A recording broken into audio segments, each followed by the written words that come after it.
Welcome back. Republic Kannada ದಿಟ್ಟ ವರದಿಗಾರಿಕೆಯನ್ನ ನಿಮ್ಮ ಮುಂದೆ ಪ್ರಸ್ತುತ ಪಡಿಸ್ತಾ ಇದೆ. ಯಾದಗಿರಿಯ ಸುರಪುರದಲ್ಲಿ ನಡೀತಾ ಇರುವ ಅವ್ಯಾಹತ ಅಕ್ರಮ ಮರಳು ಮಾಫಿಯಾ, ಮರಳು ದಂಧೆ ಗ್ರೌಂಡ್ ರಿಪೋರ್ಟ್ ಮಾಡಲಿಕ್ಕೆ ತೆರಳಿದ ನಮ್ಮ ಪ್ರತಿನಿಧಿಗಳನ್ನ ಅಡ್ಡಗಟ್ಟಲಾಗಿದೆ. ಅಟ್ಯಾಕ್ ಮಾಡುವ ಭೀತಿ, ಅಟ್ಯಾಕ್ ಮಾಡುವ ಧಮಕಿ, ಅವರ ಫೋಟೋಗಳನ್ನ ಕ್ಲಿಕ್ಕಿಸಿ ಅಣ್ಣನಿಗೆ ರವಾನೆ ಮಾಡಿದ್ದಾರಂತೆ. ಯಾವ ಅಣ್ಣನೂ ಕೂಡ ರಿಪಬ್ಲಿಕ್ ಕನ್ನಡದ ವರದಿಯನ್ನ ಅಡ್ಡಪಡಿಸಲಿಕ್ಕೆ ತಡಿಲಿಕ್ಕೆ ಸಾಧ್ಯವಿಲ್ಲ. ಗಂಭೀರ ಆರೋಪ ಸ್ಥಳೀಯ ಶಾಸಕರ ಮೇಲೂ ಕೂಡ ಇದೆ.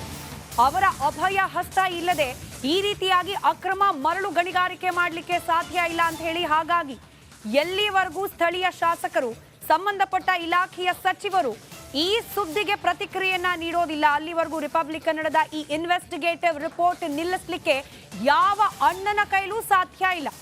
ಅಕ್ರಮ ನಡೀತಾ ಇದ್ದ ಸ್ಥಳಕ್ಕೇನೆ ನುಗ್ಗಿದ್ದಾರೆ ರಿಪಬ್ಲಿಕ್ ಕನ್ನಡದ ಪ್ರತಿನಿಧಿಗಳು. ಅಲ್ಲಿಂದಲೇ ನೇರ ವರದಿಯನ್ನ ನಿಮ್ಮವರೆಗೆ ತಲುಪಿಸ್ತಾ ಇದ್ದಾರೆ. ಗಮನಿಸ್ತಾ ಇದ್ದೀರಿ, ಕೃಷ್ಣಯ್ಯ ಒಡಲು ಮೊದಲೇ ಬರಪೀಡಿತ ಪ್ರದೇಶ ಅಂತ ಹೇಳಿ ಬರೋ ಎಲ್ಲಾ ತಾಲೂಕುಗಳನ್ನ ಸರ್ಕಾರವೇ ಘೋಷಣೆ ಮಾಡಿದೆ.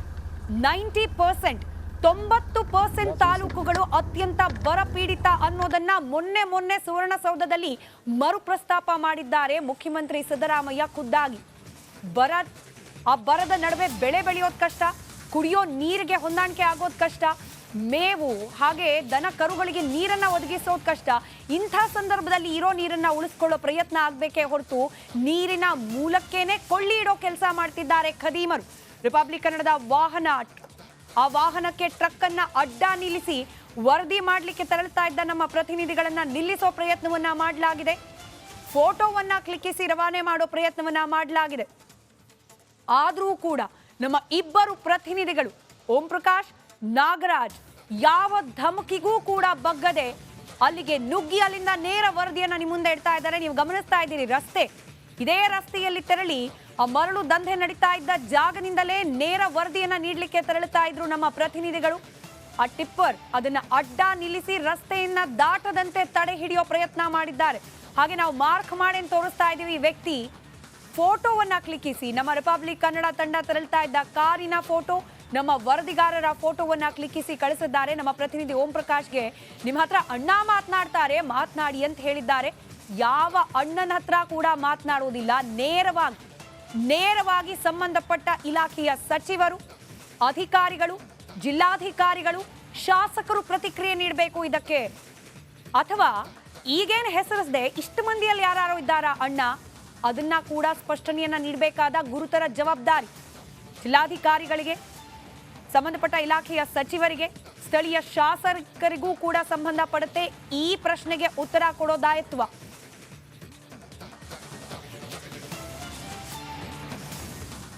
ಈ ಬಗ್ಗೆ ಮಾತನಾಡಲಿಕ್ಕೆ ನಮ್ಮ ಸ್ಟುಡಿಯೋದಲ್ಲಿ ಜಾಯ್ನ್ ಆಗಿದ್ದಾರೆ ಮಾಜಿ ಶಾಸಕರಾದ ರಾಜುಗೌಡ ಅವರೇ ನಮಸ್ಕಾರ.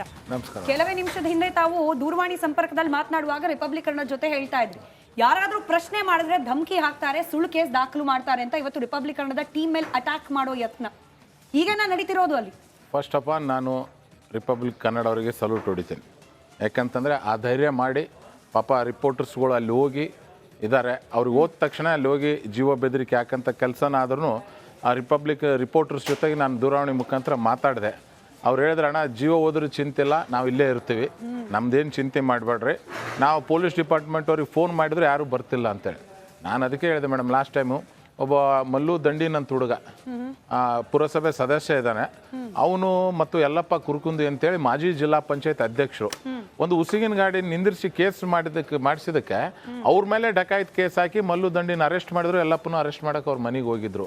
ಈ ಥರ ಎಲ್ಲ ಮಾಡ್ತಿದ್ದಾರೆ. ಈ ಅಧಿಕಾರಿಗಳೇ ನೇರವಾಗಿ ಶಾಮೀಲಾಗಿ ಈ ಉಸಿಗಿನ ದಂಧೆ ನಡೆಸ್ತಿದ್ದಾರೆ. ಹಂಗಾಗಿ ನೀವು ಯಾರಿಗಾರ ಚೆಕ್ ಮಾಡಿರಿ, ಒಬ್ಬರು ಬಂದು ನಿಮಗೆ ಯಾರು ಒಂದು ಇಂಟರ್ವ್ಯೂನೂ ಕೊಡಂಗಿಲ್ಲ ಅವರು. ಯಾಕಂತಂದ್ರೆ ಜನ ಅಷ್ಟು ಭಯ ಭೀತಲ್ಲಿದ್ದಾರೆ.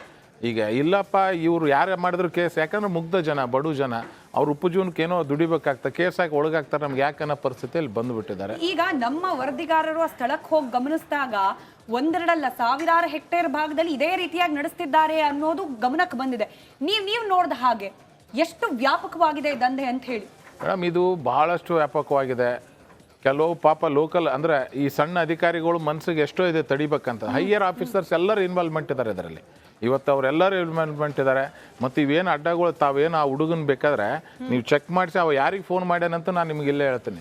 ಶಾಸಕರ ಮಗನಿಗೆ ಫೋನ್ ಮಾಡಿರ್ತಾನೆ, ಅಣ್ಣ ಅಂದ್ರೆ ಅವರೇನಾ, ಅವ್ರಿಗೆ ಮಾಡಿರ್ತಾನೆ. ಶಾಸಕರ ಮಗ, ಶಾಸಕರ ರಾಜ ವೇಣುಗೋಪಾಲ್ ನಾಯ್ಕ್ ಅಂತ ಇರ್ಬೇಕು. ಅವರಿಗೆ ಫೋನ್ ಮಾಡಿರ್ತಾನೆ, ಅವ್ರಿಗೆ ಫೋನ್ ಮಾಡಿ ಇದು ಆಗಿರ್ತಾರೆ. ಯಾಕಂದ್ರೆ ಶಾಸಕರ ಮಗನೇ ನೇರವಾಗಿ ಇನ್ವಾಲ್ವ್ಮೆಂಟ್ ಇದ್ದಾಗ ಯಾರು ಏನು ಮಾಡೋದು, ಶಾಸಕರ ಇನ್ವಾಲ್ವ್ಮೆಂಟ್ ಇದ್ದಂಗೆ. ಮತ್ತು ನಾನು ಶಾಸಕರ ತಮ್ಮನ ಮಕ್ಕಳು ಅಂತೇಳಿ ಹೇಳ್ತಿದ್ದಿಲ್ಲ, ಶಾಸಕರ ಮಕ್ಕಳೇ ಇದರಲ್ಲಿ ಇನ್ವಾಲ್ವ್ಮೆಂಟ್ ಇದ್ದು ಇವೆಲ್ಲ ನಡ್ಸೋಕೆ ಅವರೇ ಕಾರಣೀಭೂತರು. ಮತ್ತು ಈ ಅಧಿಕಾರಿಗಳು ಏನಾಗಿದ್ದಾರೆ ಅಂತಂದ್ರೆ ಅವ್ರು ಕೈಗೊಂಬೆ ಆಗಿಬಿಟ್ಟಿದ್ದಾರೆ. ಟ್ರಾನ್ಸ್ಫರ್ಗೋಸ್ಕರ ಟ್ರಾನ್ಸ್ಫರ್ ಮಾಡಿಸ್ಕೊಂಡು ಬಂದಾರಪ್ಪ ಅಂತಂದು ಅವ್ರು ಏನು ಹೇಳ್ತಾರೆ ಆ ಥರ ಕೆಲಸ ಮಾಡ್ತಾರೆ. ಈಗ ರಾಜು ಗೌಡ್ರೆ, ನಾವು ಪತ್ರಕರ್ತರಾಗಿ ನಮ್ಮ ಧರ್ಮ ಕ್ರಾಸ್ ಕ್ವೆಶ್ಚನ್ ಕೇಳಲೇಬೇಕು. ಈಗ ನೀವು ಶಾಸಕರಾಗಿದ್ದವರು, ಆ ಸಮಯದಲ್ಲಿ ನಡೀತಿರ್ಲಿಲ್ವ ಇದೆಲ್ಲ? ಮೇಡಮ್, ನಮ್ಮ ನಡೀತಿದ್ದಾಗ ಲೀಗಲ್ ಆಗಿ ಮಾಡ್ತಿದ್ರು. ನೀವು ಯಾವಾಗೇ ಸುರ್ಪುರ್ ತಾಲೂಕಿನಲ್ಲಿ ಯಾರಿಗಾರ ಕೇಳ್ರಿ, ನಾನು ಶಾಸಕನಾದಾಗ ನನ್ನ ಸಂಬಂಧಿಕರಾಗಲಿ, ನನ್ನ ನಮ್ಮ ತಮ್ಮ ಆಗಲಿ, ಯಾರಾದರೂ ಒಬ್ಬರಾದ್ರೂ ಇದ್ರಾಗ ಇನ್ವಾಲ್ವ್ಮೆಂಟ್ ಇದ್ದಾರೆ ಅಂತ ತೋರಿಸ್ಕೊಡ್ಲಿ. ನಾವು ಇದಕ್ಕೆ ಯಾವುದಕ್ಕೂ ತಲೆ ಕೆಡಿಸಿದ್ದಿಲ್ಲ, ನಾವು ಇದ್ರ ಬಗ್ಗೆ ಹೋಗ್ತಿದ್ದಿಲ್ಲ. ಈಗ ಅವ್ರು ಏನು ಮಾಡಿದ್ದಾರೆ, ತಾವೇ ಎಲ್ಲ ಗುತ್ತಿಗೆ ತೊಗೊಂಡು 1 ಅಥವಾ 2 ಲೀಗಲ್ ಪಾಯಿಂಟ್ಸ್ ಇದಾವೆ. ಆ ಲೀಗಲ್ ಪಾಯಿಂಟ್ ಹೆಸರು ಮೇಲೆ ಅವನು ಎಷ್ಟೇ ಇಟ್ಟು ಉಳ್ಕಿದೆಲ್ಲ ಇಲ್ಲಿಗಲೇ ನಡೆಸಂತ ಕೆಲಸವನ್ನು ಮಾಡ್ತಾರೆ. ಎಷ್ಟು ಕಡೆ ನಡೆಸ್ತಿರ್ಬೋದು ಮೇಡಮ್? ಸುಮಾರು ಒಂದು 12ರಿಂದ 18 ಕಡೆ ಇಲ್ಲಿಗಲ್ ಆಗಿ 18 ಕಡೆ. ಲೀಗಲಿ ಪರ್ಮಿಷನ್ ಇರೋದು 2 ಜಾಗಕ್ಕೆ, ಲೀಗಲ್ ಇರೋದು 2 ಜಾಗದಲ್ಲಿ. ಅದರಲ್ಲಿ 1 ಜಾಗ ಅಷ್ಟೇ ಸ್ಟಾರ್ಟ್ ಇದೆ, 1 ಜಾಗ ಇನ್ನೂ ಬಂದಿದೆ. ಅಷ್ಟಿದ್ರು ಇವರೆಲ್ಲವನ್ನು ಸ್ಟಾರ್ಟ್ ಮಾಡಿ ನಾವು ರಿಪೋರ್ಟಿಂಗ್ ಹೋದ ಸಂದರ್ಭದಲ್ಲೇನೆ ಅಲ್ಲಿ 4ರಿಂದ 5 ಟಿಪ್ಪರ್ ಫುಲ್ ಲೋಡ್ ಇತ್ತು ಮರಳು. ಅಂದ್ರೆ ಹಾಡ ಹಗಲು ಸರ್, ಯಾರ್ದು ಭಯ ಇಲ್ವಾ? ಯಾರಿಗೂ ಭಯ ಇಲ್ಲ ಮೇಡಮ್, ಯಾರಿಗೂ ಭಯ ಇಲ್ಲ. ಈಗ ಅದೇ ಟಿಪ್ಪರ್ಗಳು ಆಕ್ಸಿಡೆಂಟ್ ಆಗಿ ಎಷ್ಟೋ ಜನ ಅದರಲ್ಲಿ ಸತ್ತಿದ್ದಾರೆ. ಅವ್ರು ಯಾರು ಅಲ್ಲಿ ಏನಂತಂದ್ರೆ ಒಂಥರ ಅಂಧ ಕಾನೂನು ಥರ ನಡೀತಿದೆ. ಯಾರಿಗಾರು ಮಾತಾಡೋದು, ನೀವು ಜಿಲ್ಲಾ ಪಂಚಾಯತಿ ಅಧ್ಯಕ್ಷ ಆದವ್ರಿಗೆ ನೀವು ಕೇಸ್ ಮಾಡಿ ಒಳಗಾಗ್ತಿರೋ ಅಂತಂದ್ಮೇಲೆ ಸಾಮಾನ್ಯ ಜನರು ಯಾರು ಹೋಗ್ತಾರೆ? ಆ ಥರ ಬಂದಿದೆ. ಇವತ್ತು ಏನಂದ್ರೆ ಪಾಪದ ಕೊಡ ಅವ್ರಿಗೆ ತುಂಬಿದೆ, ನಿಮ್ಮ ಕಣ್ಣಿಗೆ ಬಿದ್ದಿದೆ.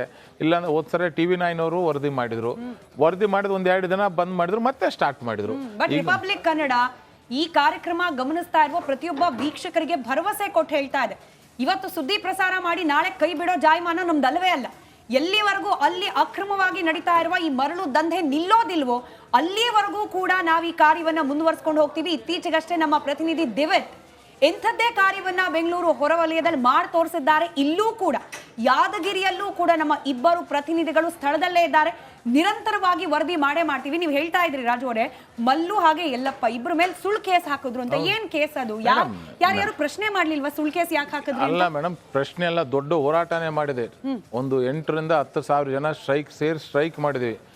SP ಅವರು, IG ಅವರು ಎಲ್ಲರೂ ನಮ್ಗೆ ಹೇಳಿದ್ರು, ಇಲ್ಲ ನಾವು ಇದು ಮಾಡ್ತೀವಿ ಅಂತ, ಅದ್ರ ಬಗ್ಗೆ ತನಿಖೆ ಮಾಡ್ತೀವಿ. ಏನು ಮಾಡಲಿಲ್ಲ ಮೇಡಮ್, ಉಲ್ಟಾ ಆ ಕೇಸ್ ಹಂಗೆ ನಡೆದ. ಇವತ್ತು ಸುರಪುರ ತಾಲೂಕಿನಲ್ಲಿ ಏನು ಯಾವ FIR ಇರಲಾರ್ದ ಆ ಹುಡುಗರ ಮೇಲೆ ರೌಡಿ ಸೀಟ್ರು, ಸಣ್ಣ ಓದೋ ಹುಡುಗರ ಮೇಲೆ ರೌಡಿ ಸೀಟ್ರು ಮಾಡಕತ್ತಿದ್ದಾರೆ. ಅಲ್ಲಿ ಏನಾಗಿದೆ ಅಂತಂದ್ರೆ ಅವ್ರು ಏನು ತಿಳಿದ್ಬಿಟ್ಟಿದ್ದಾರೆ, ಕಾನೂನು ಅಂತಂದ್ರೆ ಇಲ್ಲಿ ಇವತ್ತು ಅಧಿಕಾರದಾಗ ಅದೀವಿ, ನಾವು ಏನು ಮಾಡಿದ್ರು ನಡೀತಾ ಅಂತ ಕೆಲವೊಂದು ಅಧಿಕಾರಿಗಳು ಶಾಸಕರ ದರ್ಪದಿಂದ ಮಾಡ್ತಿದ್ದಾರೆ. ಇದು ಸರ್ಕಲ್ ಮೇಡಮ್. ಹೋದ್ ಸರಿ ನಾನು ಶಾಸಕನಿದ್ದೆ, ಈಗ ಅವ್ರು ಶಾಸಕರಿದ್ದಾರೆ. ಮುಂದೆ ಅದಕ್ಕೆ ಜನರ ಆಶೀರ್ವಾದ ನಾನು ಅಧಿಕಾರದಾಗ ಬರ್ಬೋದು. ಆದರೆ ಈ ಥರ ಮಾಡಬೇಡ್ರಿ. ನಿಮ್ಮ ಅಧಿಕಾರಿಗಳಿಗೆ ಜಾಯ್ನ್ ಆದಮೇಲೆ 60 ವರ್ಷದವರೆಗೂ ನಿಮಗೆ ಕೆಲಸ ಇರ್ತದೆ. ನೀವು ಯಾರು ನಂಬಿಕೆ ನಿಮ್ಮ ಹೆಂಡ್ರ ಮಕ್ಳಿಗೆ ಯಾಕೆ ಉಪವಾಸ ಆಗ್ತೀರಿ? ಈಗ ನಾವು ನಿಜಕ್ಕೂ ನಿಮ್ಗೆ ನಾವು ಹ್ಯಾಟ್ಸಪ್ ತಮ್ಗೆ. ಯಾಕಂತಂದ್ರೆ ನೀವು ಮಾಡ್ತಿರೋದು ಸಾಮಾನ್ಯ ಕೆಲಸ ಅಲ್ಲ. ಅಲ್ಲಿ ಹೋಗಿ ನಾವು ಮಾಡ್ಬೇಕಾಗಿತ್ತು. ನಮಗೇನಾಗಿಬಿಟ್ಟಿದೆ, ಈಗ ನಾನು ಸೋತಿದ್ದೇನೆ, ಏನೋ ಒಂದು ಇಲ್ಲಪ್ಪ ರಾಜುಗೌಡ ತಾನು ಸೋತಕ್ಕೇನೋ ಮಾತಾಡ್ತಾನಂತಾರೆ. ಹಂಗಾಗಿ ನಾನು ಅದ್ರ ಬಗ್ಗೆ ಜಾಸ್ತಿ ಕೇಸ್ ಮಾಡಿದಾಗ, ಸುಳ್ಳು ಇದು ಮಾಡಿದಾಗ ನಾನು ಹೋರಾಟ ಮಾಡಿದೆ.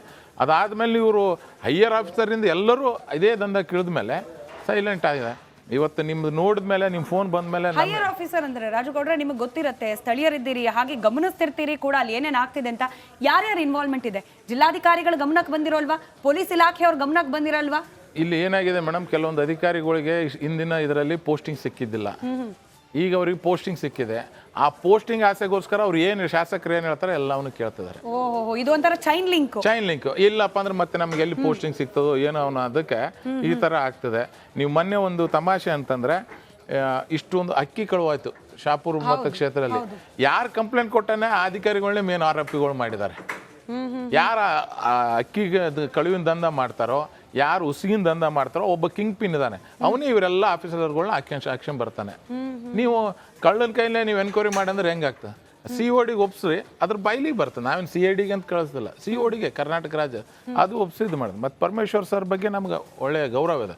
ಅವ್ರ ಗಮನಕ್ಕೆ ಇದೇನು ಮೋಸ್ಟ್ಲಿ ಬಂದಿರಂಗಿಲ್ಲ. ಬಂದು ಈಗ ನಿಮ್ಮ ಮುಖಾಂತರ ನೋಡಿ ಆಕ್ಷನ್ ತೋಡ್ರಿ. ಇದೇನು ಅಂದ್ರೆ 100% ಈಗ ನೋಡಿ ನಮ್ಮ ಪ್ರತಿನಿಧಿಗಳು ಪೊಲೀಸರಿಗೆ ಕಾಲ್ ಮಾಡಿದ್ರು ಕೂಡ ಪೊಲೀಸರು ರೆಸ್ಪಾಂಡ್ ಮಾಡ್ತಿಲ್ಲ. ಮೇಡಮ್ ಹೋಗಂಗಿಲ್ಲ, ಪೊಲೀಸರೇ ಹೋಗಂಗಿಲ್ಲ. ಯಾಕೆ ಅವರೇ ನಿಂತು ಮಾಡಿಸ್ತಿದ್ದಾರೆ, ಅವ್ರು ಯಾರು ಹೋಗಂಗಿಲ್ಲ. ಉಲ್ಟಾ ನಿಮ್ಮ ಬೇಕಾದ್ರೆ ನೀವು ಪೊಲೀಸರಿಗೆ ಫೋನ್ ಮಾಡಿದಾಗ ನಿಮ್ಮವ್ರಿಗೆ ಹೇಳಿರ್ತಾರೆ, ನಿಮ್ಮ ಹೆಂಡ್ರ ಮಕ್ಳಿದ್ದಾರೆ ಯಾಕೆ ರಿಸ್ಕ್ ತೊಗೊಂತಿ ಅಂತ ಹೇಳಿರ್ತಾರೆ. ಆ ಲೆವೆಲಿಗೆ ಇವ್ರು ಹೋಗಿದ್ದಾರೆ. ಇವತ್ತು ನಿಮ್ಮವರು ನೀವು ಒಂದ್ಸರಿ ಬೆನ್ನ ತಿಂದ್ಮೇಲೆ ಅದು ಒಂದು ದಂಡಿ ಮುಟ್ಸತನ ಬಿಡಂಗಿಲ್ಲ. ಅದನ್ನು ವಿಶ್ವಾಸ ನಮ್ಗದ. ಇವತ್ತು ಆ್ಯಕ್ಚುಲಿ ನಾನು ಯಾವ ಮಾಧ್ಯಮದಿದ್ರಿಗೂ ಬಂದು ಇದ್ರ ಬಗ್ಗೆ ಮಾತಾಡಕ್ಕೆ ಹೋಗಿದ್ದಿಲ್ಲ. ಯಾಕಂತಂದ್ರೆ ನಾನು ಇಲ್ಲೇನೋ ಮಾತಾಡಬೇಕು, ಅಲ್ಲಿ ನನ್ನ ಕಾರ್ಯಕರ್ತರಿಗೆ ಟಾರ್ಚರ್ ಆಗ್ತಾರ ಒಂದು ಇದಕ್ಕೆ. ಇವತ್ತು ನೀವು ಮೇಡಮ್ ಆಗಿದೆ. ಈಗ ನಿಮ್ಗೆ ಬೇಕಾದ್ರೆ ನಾನು ನಾಳೆ ನಿಮಗೆ ಲಿಸ್ಟ್ ಕೊಡ್ತೀನಿ. ಒಳ್ಳೊಳ್ಳೆ ಹುಡುಗರು ಮೇಡಮ್, ಒಬ್ಬ SLC ಹುಡುಗರ ಮೇಲೆ ರೌಡಿ ಶೀಟರ್ ತೆಗೆದಿದ್ದಾರೆ ಮೇಡಮ್. ಯಾವ ಕೇಸಲ್ಲಿ ಇರಬೇಕು? ನಾನು ಅದ್ರ ಬಗ್ಗೆ ಏನು ಸುಮ್ಮನೆ ಬಿಡಂಗಿಲ್ಲ. ಅದ್ರ ಎಲ್ಲ ಡಾಕ್ಯುಮೆಂಟ್ಸ್ ತೊಗೊತಿದ್ದೀನಿ, ಕಾನೂನು ಹೋರಾಟ ಮಾಡ್ತೀನಿ. ಯಾರು ಅಧಿಕಾರಿಗಳಿದ್ದಾರೆ ಆ ಅಧಿಕಾರಿಗಳ ಮೇಲೆ ನಾನು ಸೂಕ್ತ ಕ್ರಮ ಕಾನೂನು ಅಂತ ಇದ್ದೇ ಇದೆ, ಅದು ಹೋರಾಟ ಮಾಡೇ ಮಾಡಿ. ರಾಜುಗೌಡ್ರೆ ಒಂದು ನಿಮಿಷ, ನಮ್ಮ ಪ್ರತಿನಿಧಿ ಅಂತ ಇಶ್ಯೂ ಮಾಡಿರ್ತಾರೆ. ಇವತ್ತೇ ನೀವು ಅದು ಇದು ಚೆಕ್ ಮಾಡ್ರಿ, ವೇಯಿಂಗ್ ಮೆಷಿನ್ಗೆ ಹೋಗಿ ಎಷ್ಟು ಲೋಡ್ ಇದೆ. ಹಂಗೇನಾದರೂ ನಾನು ಮಾಡಿರೋಂಥ ಆರೋಪ ತಪ್ಪಿತ್ತು, ಸುಳ್ಳಿತ್ತು ಅಂತಂದ್ರೆ ನಾನು ರಾಜಕೀಯದಿಂದ ನಿವೃತ್ತಿ ತಗೊಂತೀನಿ. ಸೊ ಅಷ್ಟು ಖಡಾಖಂಡಿತವಾಗಿ ಮೇಡಮ್ ನನಗೆ ಗೊತ್ತಿದೆ ಇದ್ರ ಬಗ್ಗೆ ನನಗೆ ಸಂಪೂರ್ಣವಾಗಿ ಗೊತ್ತಿದೆ. ಜಿಲ್ಲಾ ಉಸ್ತುವಾರಿ ಸಚಿವರು ನಾಪತ್ತೆ. ರಿಪಬ್ಲಿಕ್ ಕನ್ನಡದ ದೂರವಾಣಿ ಕರೆಗೂ ಕೂಡ ಸ್ಪಂದನೆ ಇಲ್ಲ. ಕೃಷ್ಣಯ್ಯ ಒಡಲಿಗೆ ಮರಳು ದಂಧೆಕೋರರು ನಿರಂತರವಾಗಿ ಕನ್ನ ಹಾಕ್ತಾ ಇದ್ದಾರೆ. ರಿಪಬ್ಲಿಕ್ ಕನ್ನಡ ಬೆಳಗ್ಗೆ 9 ಗಂಟೆಯಿಂದ ನಿರಂತರವಾಗಿ ವರದಿ ಪ್ರಸಾರ ಮಾಡ್ತಾ ಇದೆ. ಸಂಬಂಧಪಟ್ಟ ಆ ಜಿಲ್ಲಾ ವ್ಯಾಪ್ತಿಯ ಪ್ರತಿಯೊಬ್ಬರಿಗೂ ಕೂಡ, ಜಿಲ್ಲಾಡಳಿತದಿಂದ ಹಿಡಿದು ಪೊಲೀಸ್ ಇಲಾಖೆಯಿಂದ ಹಿಡಿದು ಸಚಿವರ ತನಕ ಎಲ್ಲರಿಗೂ ಕೂಡ ಗಮನಕ್ಕೆ ತರೋ ಭಾಗವಾಗಿ ಇಲ್ಲಿ ರೀತಿ ಆಗ್ತಾ ಇದೆ ಅನ್ನೋದನ್ನ ಗಮನಕ್ಕೆ ತರೋ ಭಾಗವಾಗಿ ಪ್ರತಿಯೊಬ್ಬರಿಗೂ ಕೂಡ ಫೋನ್ ಮೂಲಕ ಸಂಪರ್ಕ ಮಾಡ್ತಾ ಇದೆ ರಿಪಬ್ಲಿಕ್ ಕನ್ನಡ. ಆದರೆ ಸ್ಪಂದನೆ ಝೀರೋ. ಕೃಷ್ಣಯ್ಯ ಒಡಲಿಗೆ ಮರಳು ದಂಧೆಕೋರರು ನಿರಂತರವಾಗಿ ಕನ್ನ ಹಾಕ್ತಿರೋ ವಿಚಾರ ರಿಪಬ್ಲಿಕ್ ಕನ್ನಡ ಬೆಳಗ್ಗೆ 9 ಗಂಟೆಯಿಂದ ನಿರಂತರ ವರದಿ.